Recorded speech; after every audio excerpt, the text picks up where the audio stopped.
Qu'est-ce qu'un héros de guerre? Est-ce qu'une personne qui a combattu pour son pays?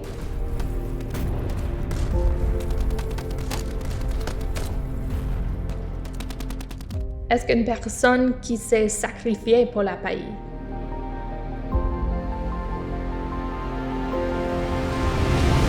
S'agit-il d'une personne admirée pour sa bravoure en temps de guerre?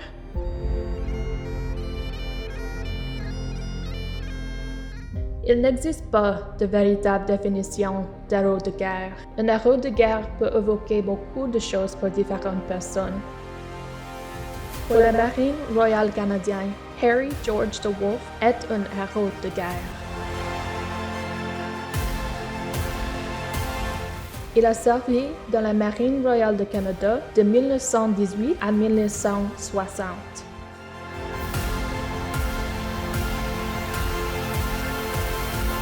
En outre, il a commandé 5 navires de la Marine royale du Canada, dont le NCSM Haida, et a participé à 2 guerres et à 5 batailles importantes, plus particulièrement à la Deuxième Guerre mondiale et à la bataille de l'Atlantique.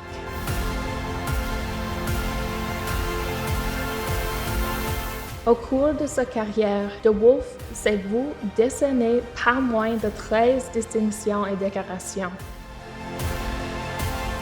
Le 18 septembre 2014, on a annoncé que le premier navire de patrouille extracôtiers et de l'Arctique NPEA porterait le nom de Harry DeWolf.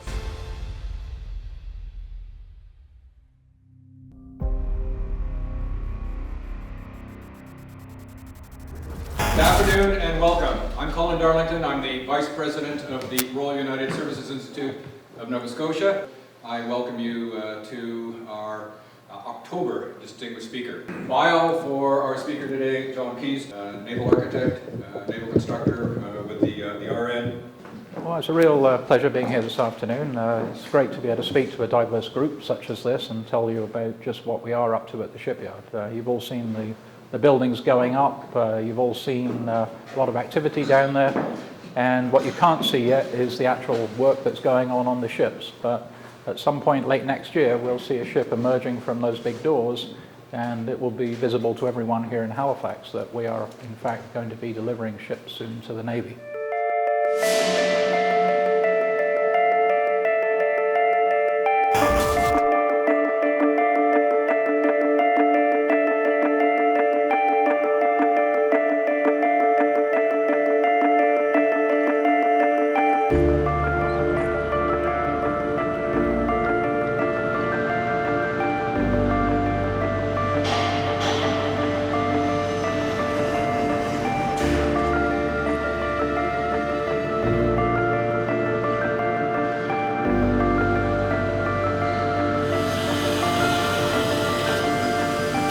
What we have behind me is the start of the flat panel line. This is a state-of-the-art series of robot welding equipment.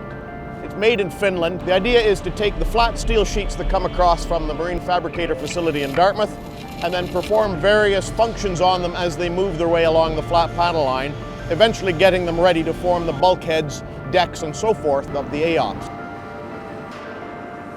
The initial stage of it is behind me, and it consists of a full penetration one-sided welder. It basically takes 2 flat sheets of steel, joins them together and runs a weld along. Something that would take a team of welders all day to do in old type of technology, this can do in a matter of minutes, and it's operated by only 2 people.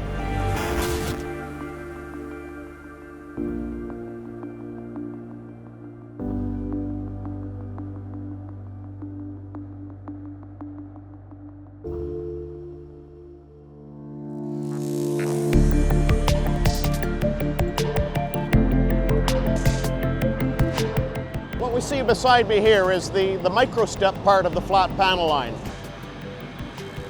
After the 2 sheets are joined up at the initial stage, they're brought into here.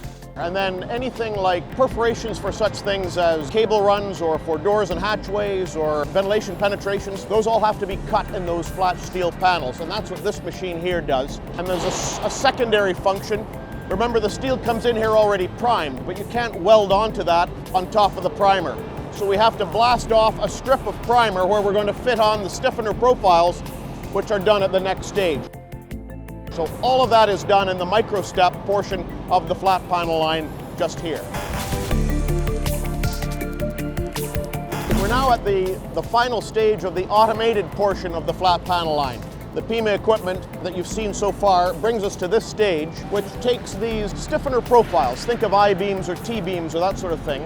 They're married up with the flat steel that has worked its way through the flat panel line to this point. Steel, as you can imagine, even in fairly thick gradients, is quite floppy when you get it in large sheets. So we have to add these stiffeners onto them. That allows us to then form them into bulkheads and deckheads and so forth to make the various units that go to comprise the AOC.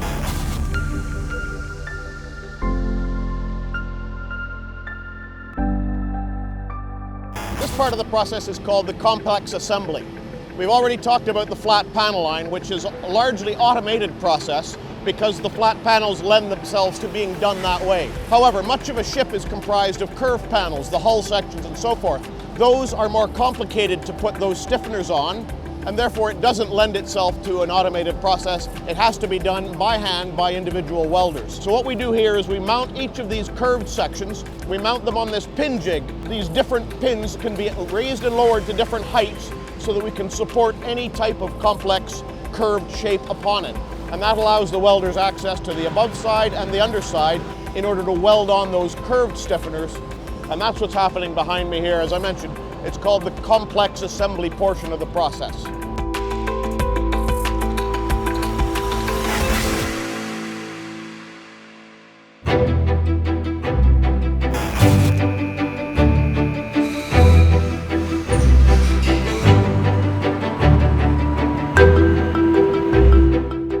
Harry DeWolf is a ship unlike anything the Canadian Navy has. It's about 109 meters long. It has the capacity to carry cyclone helicopters,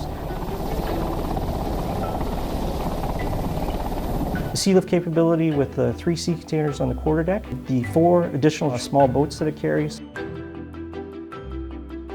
the small pickup truck that it carries, and the ATV and the snowmobiles that it carries are all capabilities that are foreign and different from the traditional roles of the Canadian Navy, which will really empower us as we work our way further north of 60 to operate with other government departments. Making a complete departure from the Arctic, when we take a look at an Arctic offshore patrol vessel and we think about some of the problems that have happened in the world, humanitarian disaster relief, some of the earthquakes that have happened further south, an Arctic offshore patrol vessel with its big hospital on board, with the capability to bring on additional helicopter support, with its sea lift capability, we can really bring a lot of help and a lot of other government departments to the aid of a country that's been stricken by some sort of natural disaster. So being the first commanding officer of the Harry DeWolf, I see a lot of different opportunities for our crews to get engaged with the communities, work with Parks Canada to restore some of the historic properties that are up north, and really focusing on making something really truly deliverable that's tangible to both the Royal Canadian Navy, the sailors on board the ship, and the people in the hamlet and all the government departments.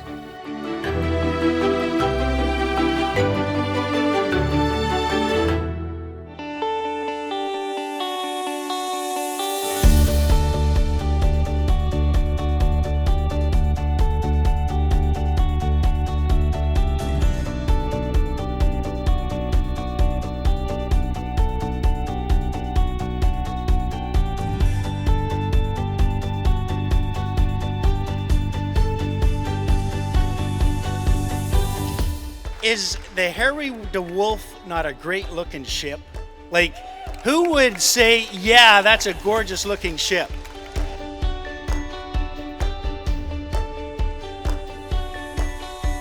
I could not be more pleased or proud to represent your Navy as they are rolling out the future fleet of the Royal Canadian Navy. But that Canadian flag that you see on the Harry DeWolf, it will be flying on that ship for the next several decades.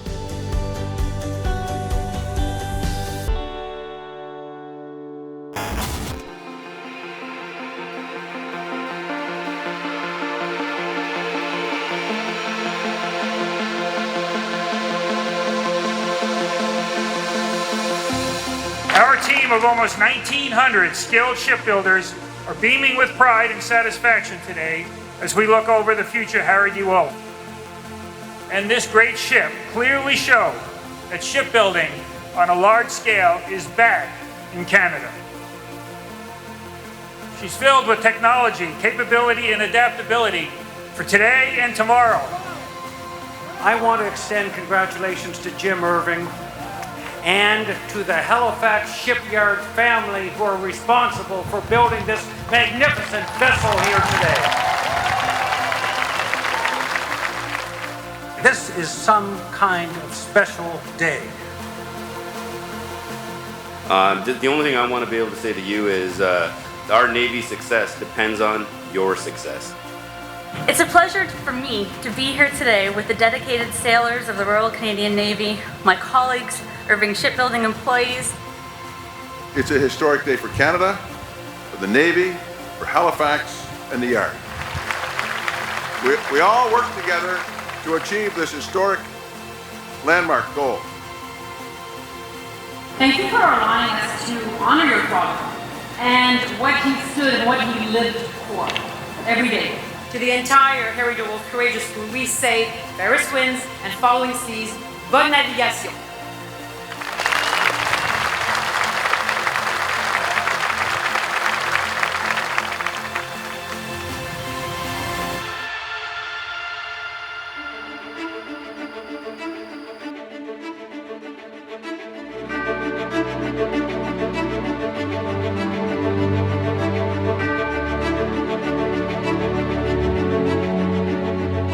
We're on board HMCS Harry DeWolf right now. We're in the Bedford Basin. This is the first time that she's ever been to sea, technically, that she's left the side under her own power.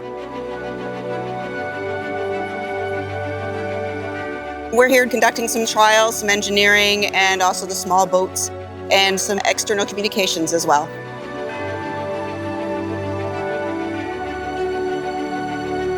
This is the second day at sea. It's extremely exciting for me, for my crew that's on board here today, conducting trials with ISI staff and PMO AOPS contracted staff, and of course our own personnel from D&D. We proceeded out to sea this morning, approximately 8:30, with no fanfare. We got underway relatively easy. We got out to sea and immediately jumped into our tests and trials, high-speed trials, and a little bit of seamanship, but mostly engineering trials that would be benign to a person who was watching from the bridge, but down in the engine room and the machine and control spaces, people are super busy, really excited, and learning a great deal while we're here at sea.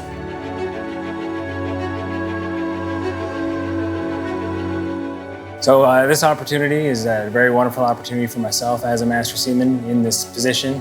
I get to witness history being made with regards to a brand new ship provided to the RCN and the capabilities that this is going to provide up north and down south for any specific mission that we are tasked with.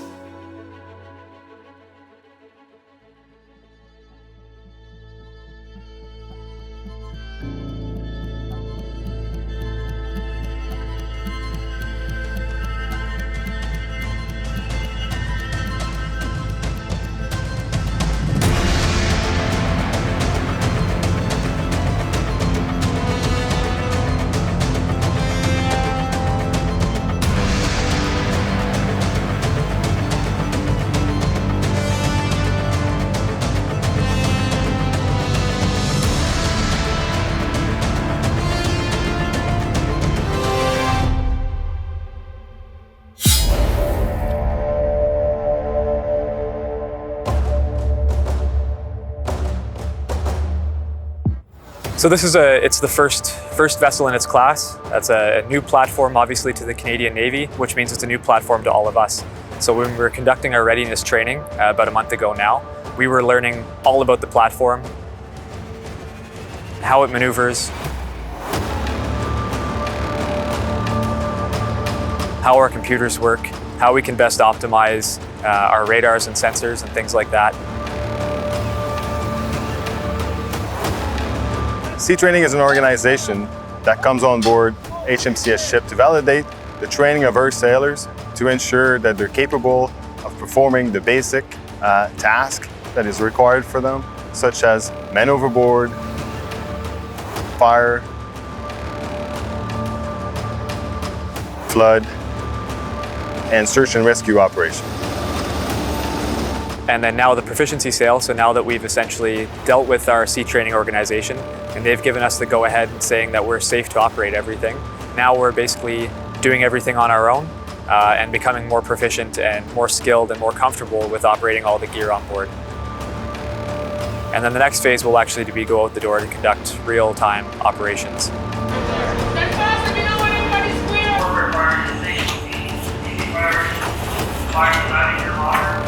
So I oversee the management of the recognized maritime picture. So basically what contacts on the water, what air contacts in the sky are doing. And we coordinate that and send that basically ashore so that commanders either at sea or ashore can make decisions on that information. Harry DeWolf is an Arctic and offshore patrol vessel. Part of that patrol aspect is understanding what's going on around us, understanding patterns of life. We oversee the surveillance of contacts of interest, vessels of interest. We try and make sure that everything basically makes sense. Vessels are who they say they are for a variety of reasons, but mostly just to ensure that we're protecting our North and our Arctic sovereignty.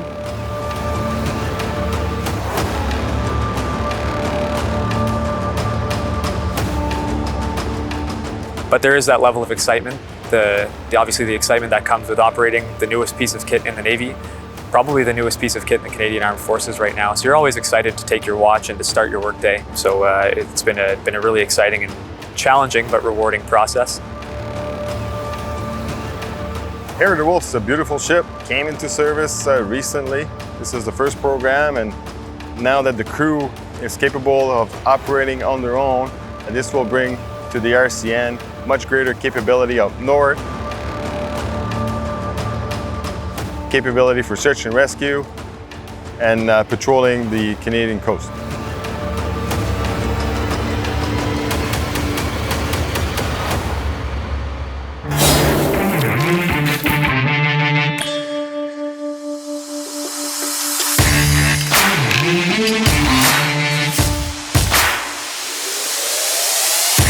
We're currently at sea on board Harry DeWolf, just finishing up the proficiency patrol, which is our really our first opportunity to do a crew shakedown, just us, my 65 plus an additional 20 training sailors to be on board the ship and to get underway and to really run the ship through its paces and learn as much as we possibly can with the ship. I think if anybody was to ask me what our mission is right now, is to bring a first-class ship into service.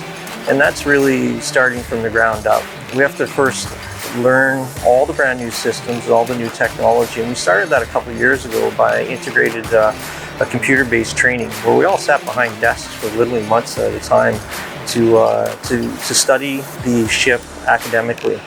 And then we made a transition point where we came on board the ship in small teams to focus on different parts of the technology on board and learned practically from a static display mode while the ship was alongside and still in production, which is really quite good because you get the opportunity to sit beside and work beside the people, the manufacturers and the people that are actually installing the equipment.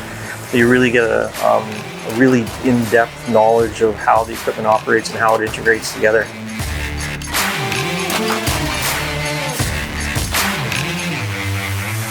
And we spent a great deal of time, once we got the ship on the 31st July in 2020 and brought it over to the naval shipyard. We spent a lot of time on board. We actually spent about 3 months on board going through the ship and understanding it from top to bottom.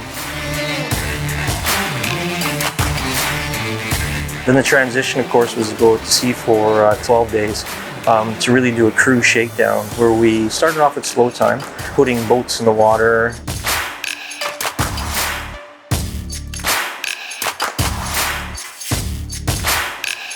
And moving the ship away from a berth, and then bringing the ship back alongside a berth, going to an anchorage position, and getting underway, dealing with other vessels in the vicinity of us and doing contact avoidance, working the radars and learning how to communicate internally inside the ship.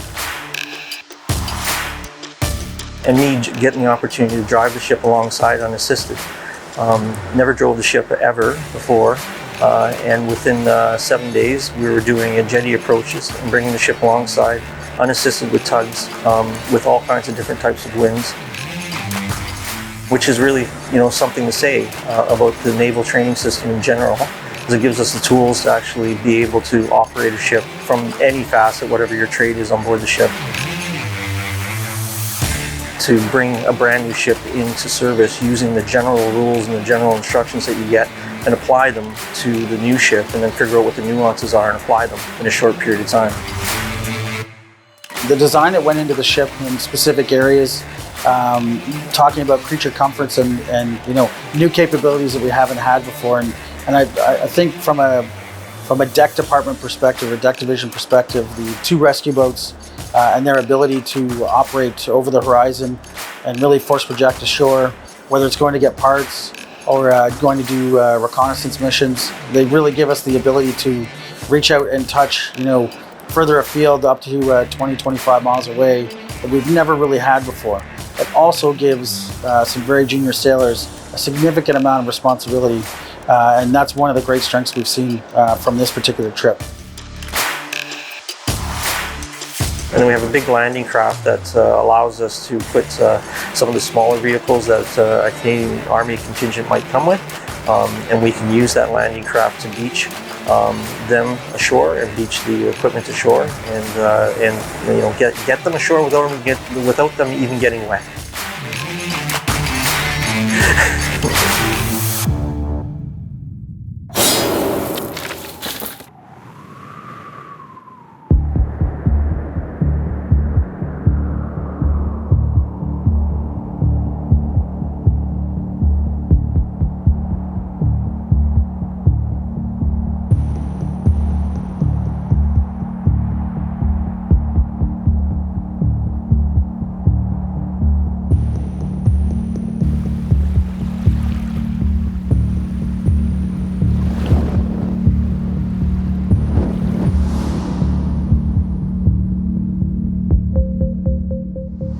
So we left Halifax on the 9th with embarked trial staff and proceeded to Newfoundland to Conception Bay.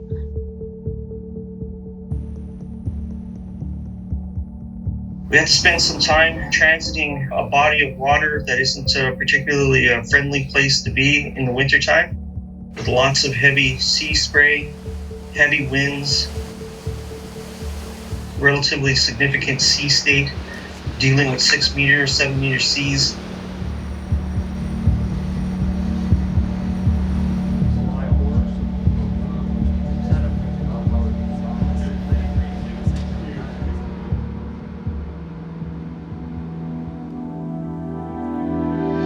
The transit between Halifax and Newfoundland proved to be incredibly challenging because of the weather.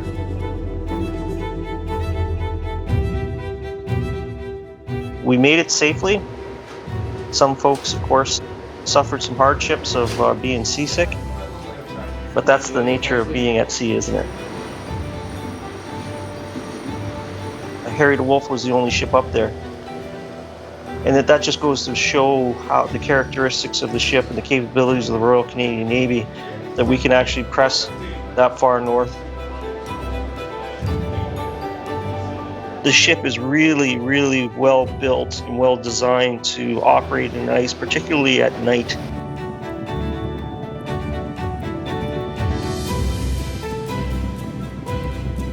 It was challenging because of constant sea spray, freezing sea spray on the hull of the ship. The ship is designed with heat trace systems all throughout the ship to dampen any kind of freezing sea spray on the hull of the ship, but it can happen, it will happen. you see that we're dealing with pancake ice, and it really just looks like a bunch of pancakes or lily pads over the sea. And that's the first stage of development for ice. As we proceed further north, it gets gradually thicker into gray ice, and then ultimately into first year frozen solid ice, where the snow begins to pack on top of it. And then we proceed further north into the ice that we need, that meets the characteristics to meet the trial agenda. The icebergs that are free calving away from Greenland and getting caught into our current and proceeding south, as they get further south and the weather begins to warm on them, they break up into smaller bergy bits. And these bergy bits are really hard, old ice, meaning that it's been frozen for a number of years, probably hundreds of years. It's harder than cement. And striking it with a ship's hull at a high speed can actually cause damage to the ship and actually punch a hole in the ship.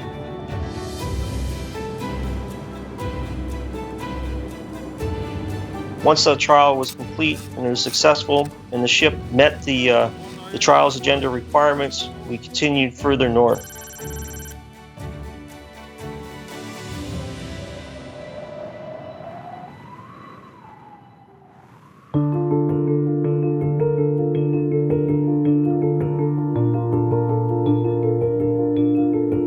It was the first time the crew and the trials agenda staff would ever experience being in 10 tenths ice, where the ship is actually ramming through ice, coming up on top of ice and sliding off of it and making its way further north. Because all of the sailors in the Royal Canadian Navy, they're used to avoiding striking anything. They're not used to a ship that's designed to actually hit something.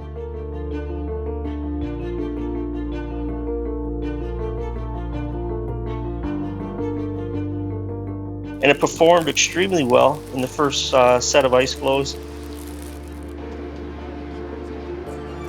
This ship is extremely capable and able to safely operate in ice.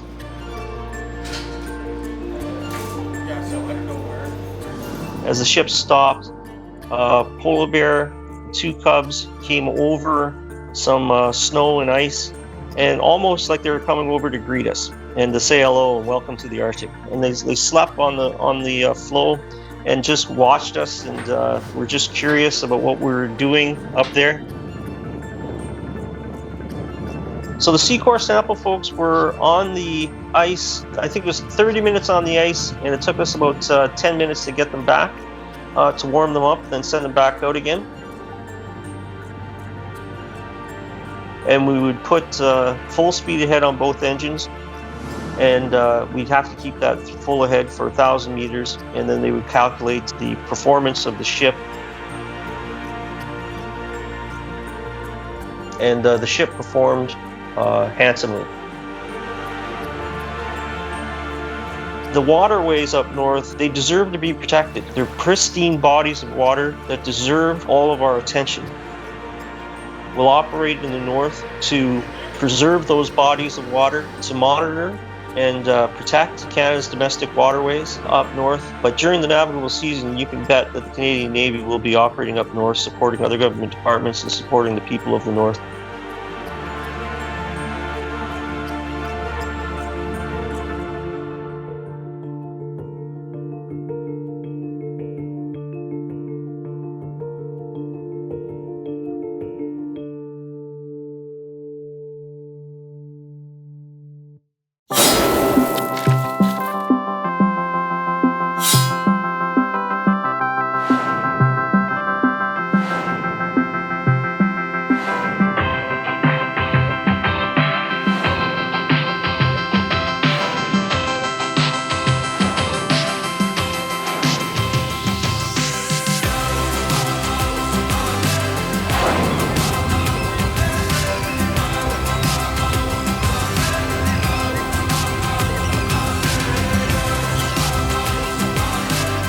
So one can't help but become excited in these trials. I think looking back at the pictures from our ice trials, I think almost the whole country, at least the whole Navy, has seen the famous photo of Harry DeWolf sitting in an ice floe overnight, northern lights above us, family of polar bears visiting us, Arctic foxes running around. Looking at that, sometimes you wonder, how am I paid to do this job? So I would say, for the most part, it's very exciting. Doing our ice trials, doing these travel trials, it's the most excitement I've had in my career so far.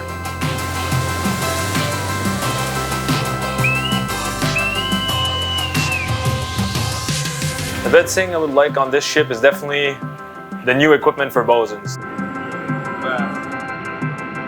Look up. The new boats, the new crane, it's all new training. We have ATVs, we got skidoos. It's a lot of new gear that makes our life easier, and it's also a lot of fun to operate.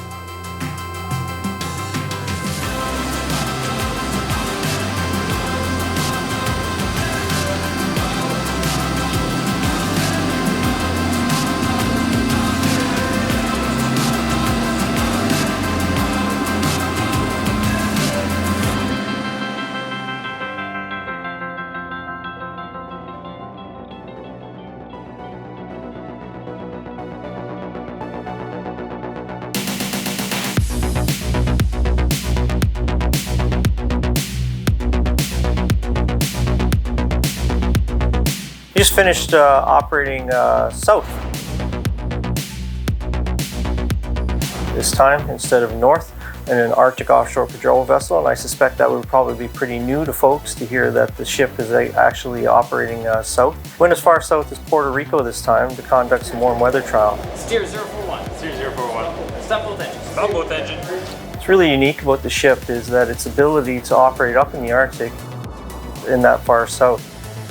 The ship is fitted with cooling systems that allow it to operate really far north in really, really cold temperatures and to take in very cold water and actually warm it to a temperature that would be sufficient to cool engines and keep the engines operating efficiently. It's in stark contrast, we need to go south and be able to do quite the opposite. We take in some very, very warm water. In this case, we took in 29 degrees Celsius temperatured water into the ship to cool the engines, and that ran through an opportunity for us to actually demonstrate our capability to operate efficiently north and south, and to support our follow-on mission. This is the ability to sustain full speed with all of my engines running, the full power plant, the whole HVAC system throughout the ship, all of the crew up and moving about, and to be able to support that for a 4-hour duration. And that is really the message here, and that was really the trial. If you can, to get down south and really run the ship at maximum effort through all of its paces to be able to operate within a very warm weather domain.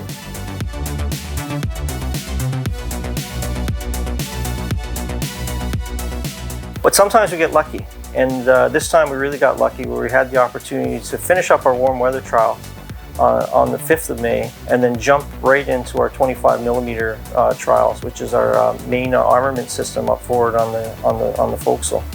And getting the opportunity to fire that gun and to really show its capabilities, and it just ripped through targets. And it is extraordinarily precise, and it's fast, and it is a very effective weapon. And to really demonstrate that capability after all of this time in the planning process, there was a whole bunch of computer-based training that we had to take, then there was some practical training that we had to take, and then there's a whole bunch of planned maintenance and maintenance routines that we had to go through to really learn the gun. Then we had to train together as teams in order to work up and get the opportunity to fire that weapon safely.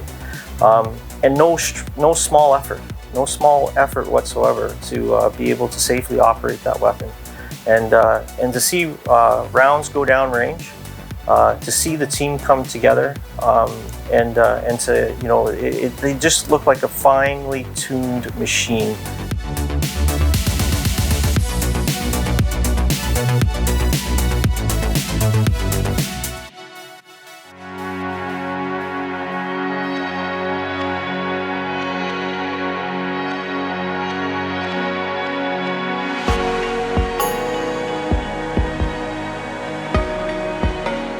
We completed our warm weather and our 25mm trials. I would have to say that the ship is really performing at a level we couldn't have expected.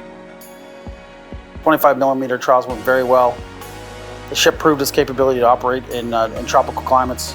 And moving forward as the ship gets tasked to do, whether it be humanitarian assistance or disaster relief operations in the tropics or Operation Caribs, as part of assisting our U.S. Coast Guard counterparts in counter-narcotics operations. The capability of the ship is phenomenal. Very proud to be the first executive officer of HMCS Harry DeWolf.